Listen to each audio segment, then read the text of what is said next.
कुमार तिवारी है। कहाँ के निवासी हो? हम जो है क्या नाम यहीं हरिगंज मजार छलदा में रहते हैं क्या मामला हुआ? और ग्राम पंचायत नगरिया के पुराने निवासी हैं। हमारे पिताजी मतलब जो है नगरिया ग्राम पंचायत में सदस्य रहे और उन्होंने ये ज़मीन यहाँ नगरिया मौजा की आदर्श विद्यालय को दिलवाई थी। तो यहाँ पर ये सामने जो ज़मीन आदर्श विद्यालय के गेट के सामने जो पड़ी थी 50 वर्षों से तो मैं देख रहा हूँ कि ये विद्यालय के पोजीशन में रही हमेशा। और यहाँ जो छोटे मोटे दुकानदार थे 20-25 वो अपनी पेटियाँ एटियाँ बेचारे रखे हुए थे। कोई पंचर जोड़ता था, कोई सब्जी बेचता था, उसका किराया भी वो लोग देते थे।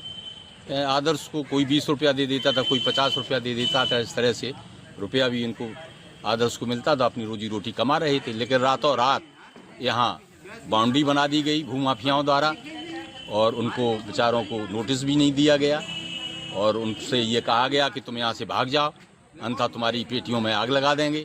इतना आतंक है इन लोगों का कि ये लोग बंदूकें और राइफलें लेके यहाँ घूमते हैं और आम भले लोगों को धमकाते हैं और कहते हैं यहाँ से भाग जाओ। और जो नाप जोप होती है उसमें इन्होंने रुपया दे रखा है तहसील में।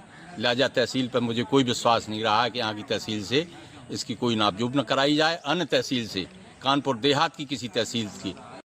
कुमार तिवारी है। कहाँ के निवासी हो?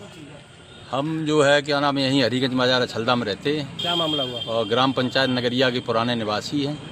हमारे पिताजी मतलब जो है नगरिया ग्राम पंचायत में सदस्य रहे और उन्होंने ये ज़मीन यहाँ नगरिया मौजा की आदर्श विद्यालय को दिलवाई थी।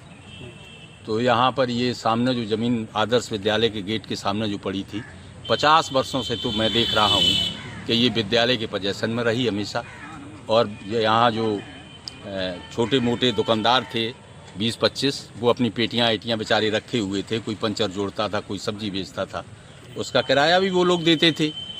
आदर्श को कोई 20 रुपया दे देता था, कोई 50 रुपया दे देता था। इस तरह से रुपया भी इनको आदर्श को मिलता था, अपनी रोजी रोटी कमा रहे थे। लेकिन रातों रात यहाँ बाउंड्री बना दी गई भूमाफियाओं द्वारा और उनको बेचारों को नोटिस भी नहीं दिया गया और उनसे ये कहा गया कि तुम यहाँ से भाग जाओ, अन्यथा तुम्हारी पेटियों में आग लगा देंगे। इतना आतंक है इन लोगों का कि ये लोग बंदूकें और राइफलें लेके यहाँ घूमते हैं और आम भले लोगों को धमकाते हैं और कहते हैं यहाँ से भाग जाओ। और जो नाप जोप होती है उसमें इन्होंने रुपया दे रखा है तहसील में। लिहाजा तहसील पर मुझे कोई विश्वास नहीं रहा है कि यहाँ की तहसील से इसकी कोई नाप जोप न कराई जाए। अन्य तहसील से, कानपुर देहात की किसी तहसील की। कुमार तिवारी है। कहाँ के निवासी हो?